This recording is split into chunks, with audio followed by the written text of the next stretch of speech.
የጦርነቶች እናት ስለሆነው ጦርነት ትንሽ ልባላችሁ ስለ ራሻና ዩክሬን ጦርነት። ይህ ጦርነት በቀላሉ እንዳያልቅ ተፈልጓል።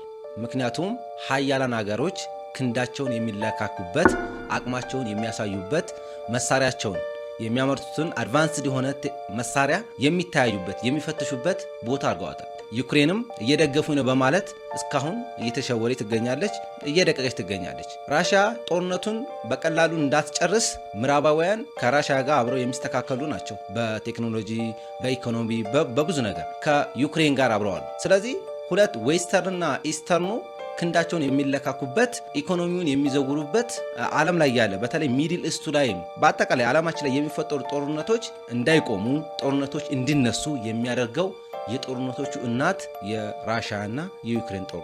አሁንም ደግሜ እላችኋለሁ the new world order ትናንሽ ኤሊቶች፣ ትናንሽ ባለሀብቶች the world bank the UN ትርፍ የሚያገኙበት፣ ሁለቱንም ጦርነቶች ፋይናንስ በማድረግ የሚያተርፉ ኤሊቶች አሉ።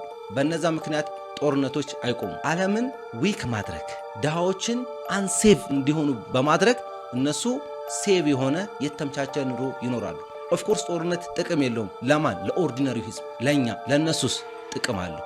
they make profit so the new world orderን ቼክ እንድታረጉት፣ እንድታዩት፣ አዲስ እንዳትሆኑ ጋብዛቸዋለሁ።